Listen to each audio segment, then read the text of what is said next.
안녕하십니까. 저는 신선초등학교에서 근무하고 있는 최민주입니다.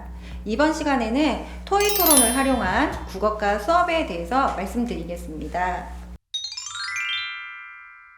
토익 토론 수업은 학생들에게 다양한 역량을 신장시킬 수 있다고 알고 있는데요. 국어과와 토익 토론 수업이 어떤 관계에 있으며 어떤 효과가 있는지 먼저 간단히 살펴보겠습니다. 국어과의 성격과 목표를 요약해서 읽어보겠습니다.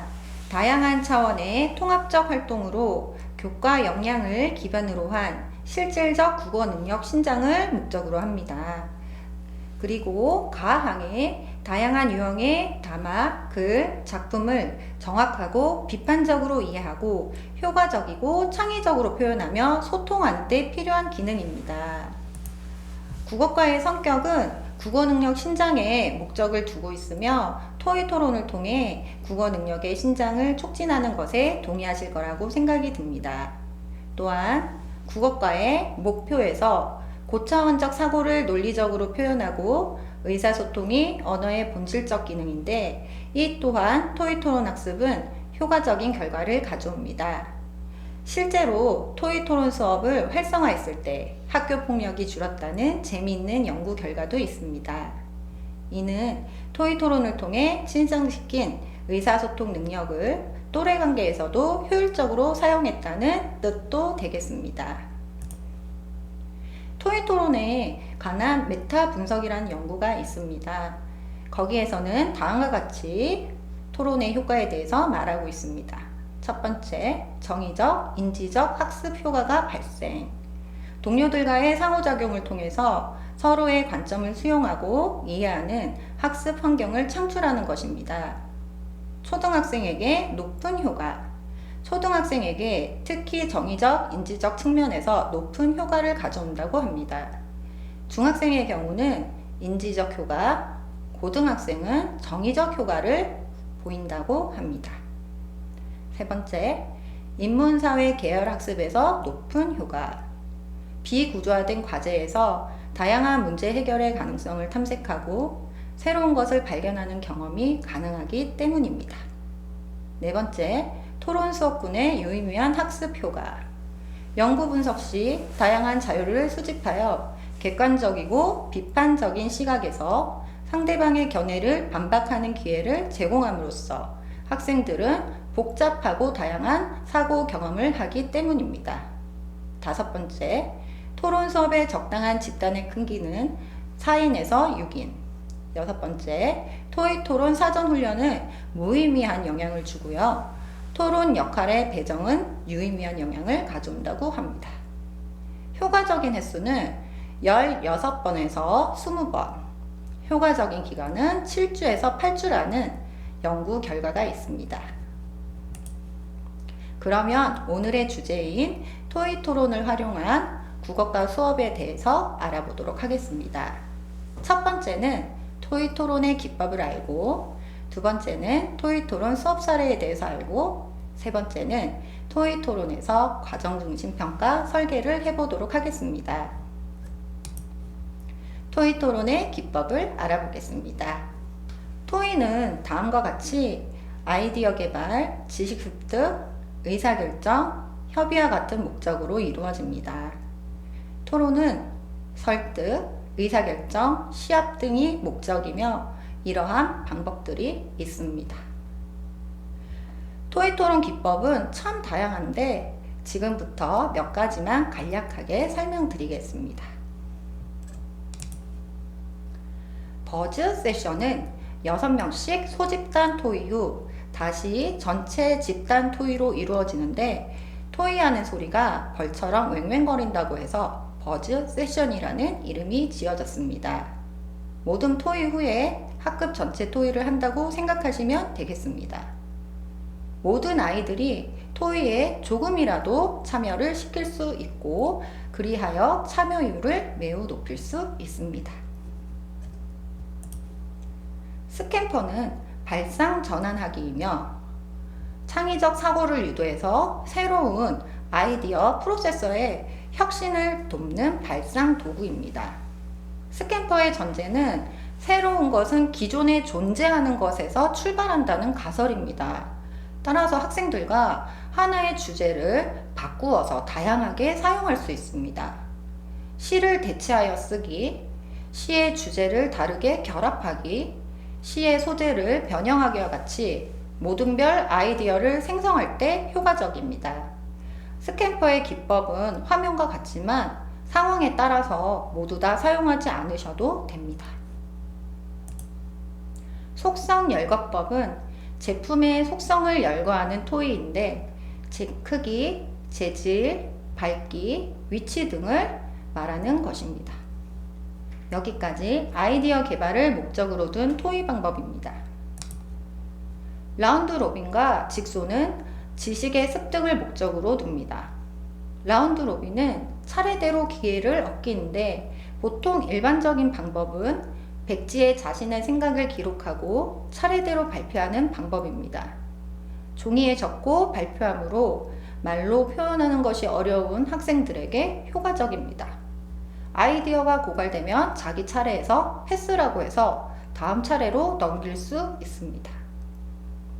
직소는 과제 내 역할 분담을 하고 같은 역할끼리 토의 후 원래 집단으로 돌아가 각자의 역할에서 토의한 내용을 설명할 수 있습니다. 프로콘 토론은 모둠 내 미니 모둠으로 찬성과 반대 역할을 하고 다시 역할을 바꾸어 논쟁을 경험함으로써 최선의 해결책을 모색하는 기법입니다. 프로콘 토론을 하고 나면 학생들은 찬성과 반대 입장을 좀 더 명확하게 정할 수 있습니다. 카일 포퍼 토론은 3대3으로 팀을 만들어 질문과 반론 중심으로 이루어지는 토론입니다. 국제 토론대회는 카일 포퍼식입니다. 링컨 더글러스 토론은 1대1 토론이고 입론, 반론, 교차 질의를 주어진 시간 내에 혼자서 다 하는 토론 기법입니다. 그러면 이와 같은 토의 토론 수업 사례를 살펴보도록 하겠습니다. 왼쪽 사진은 학급에서 찬성과 반대팀으로 나누어진 일반적인 토론 모습입니다. 찬성팀과 반대팀에서 각각 입론과 반론을 맡은 학생이 발언을 하고 있고 사회자가 발언권을 주는 가장 일반적인 찬반 토론입니다. 오른쪽 사진은 3대3 카일 포퍼 토론 중입니다. 찬성팀 발언 후에 반대팀이 발언을 하고 있고 옆에 친구들이 심사표에 따라 토론을 판정하고 있습니다. 왼쪽 사진은 라운드 로빈 모습입니다. 4명이서 돌아가며 아이디어를 생성하기 위해 종이에 적고 있습니다. 오른쪽 사진은 만장일치 토론의 모습입니다.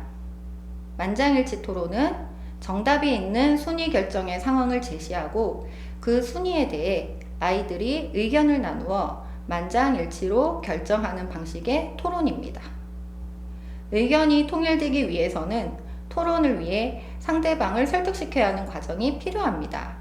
만장일치 토론은 순위가 있는 통계 자료만 있으면 가능합니다. 수업 내용과 관련된 통계 자료로 만장일치 토론을 한 뒤 본 수업에 들어가면 효과적입니다.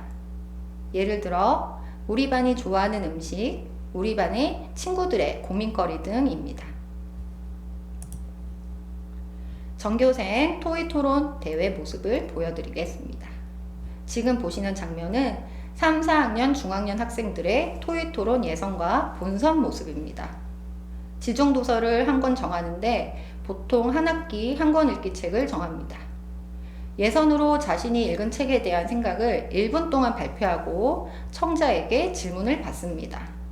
시간 운영을 위해 토론자는 한 명당 3가지 질문을 받는데 질문에 대한 대답을 조리 있게 하는 것으로 결승 진출자를 정합니다. 이때 판정은 3, 4학년 선생님들께서 해주십니다. 아래의 두 사진은 결승전 모습입니다. 3, 4학년 결승전도 이와 같이 진행하는데 예선전과 다른 점은 강당에서 중학년 전체 학생들 앞에서 발표하며 질문을 받는 것입니다. 학생들이 어리다 보니 판정을 정확하게 내리지 못하지만 토론자의 대답에 대한 자신의 생각을 말함으로써 의견을 교환하기도 합니다.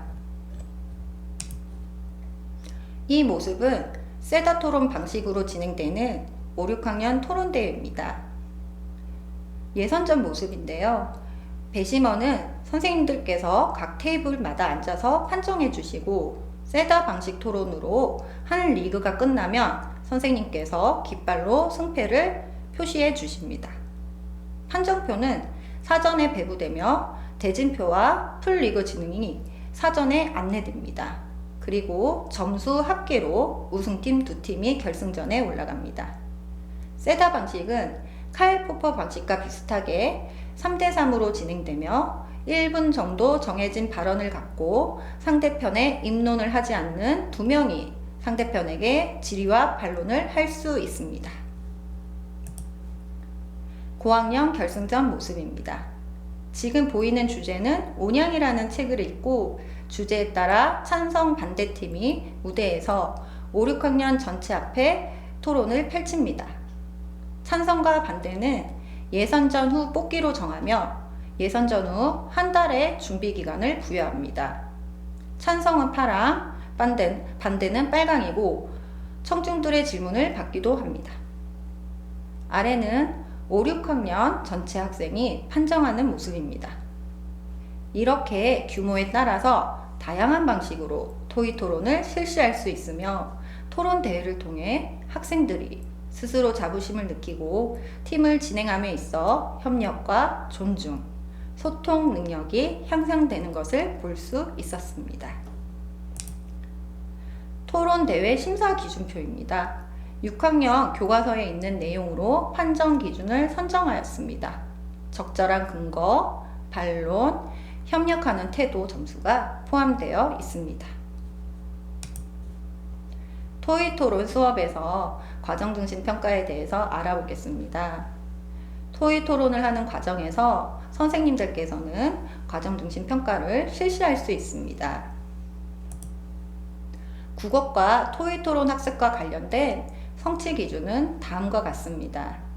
인지적, 기능적인 영역뿐만 아니라 적절한 몸짓, 말투, 예의를 지키는 정의적인 영역까지 토의 토론 학습을 통해 신장시키고자 하는 내용을 확인할 수 있습니다. 이렇게 국어과에서 성취 기준으로 토의 토론을 통해 학생들의 역량을 신장시키고자 합니다. 토의 토론을 통해 학생들의 배려와 협력, 기초 학력을 향상시킬 수 있습니다. 성취 기준에 따라 수업의 평가 기준을 설계할 수 있습니다. 그리고 평가 방법에서 관찰평가와 과정중심 평가 장면을 다음과 같이 실시한다고 명시할 수 있습니다. 성취 기준의 절차와 규칙을 지키고 근거를 제시하며 토론한다에 대한 상, 중, 하 평가 기준을 설정하고 평가 방법은 관찰평가, 과정중심평가, 그리고 활동위에서 토론하기 장면에서 성취 기준을 평가한다는 뜻이 되겠습니다. 그리고 그에 따른 피드백 수준을 예상하고 지도 내용을 계획할 수 있습니다.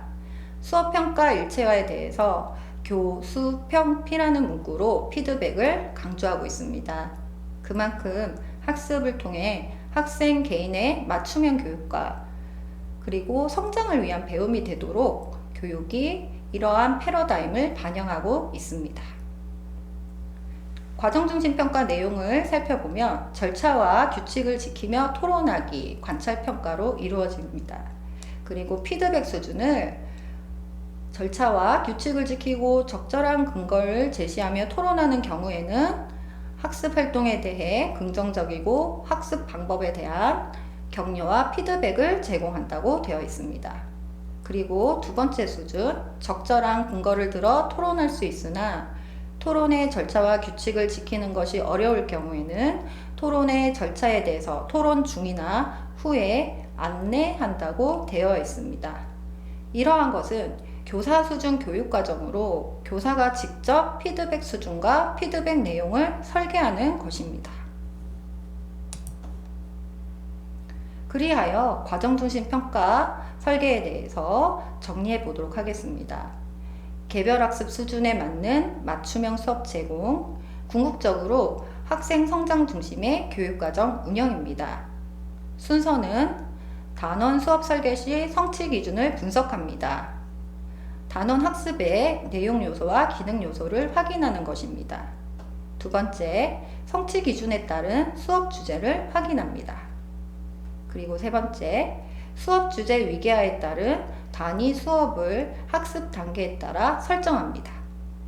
네 번째, 단위 차지 수업을 조직하고, 다섯 번째, 단위 차 시 과정 중심 평가 설계 및 피드백 계획을 수립합니다.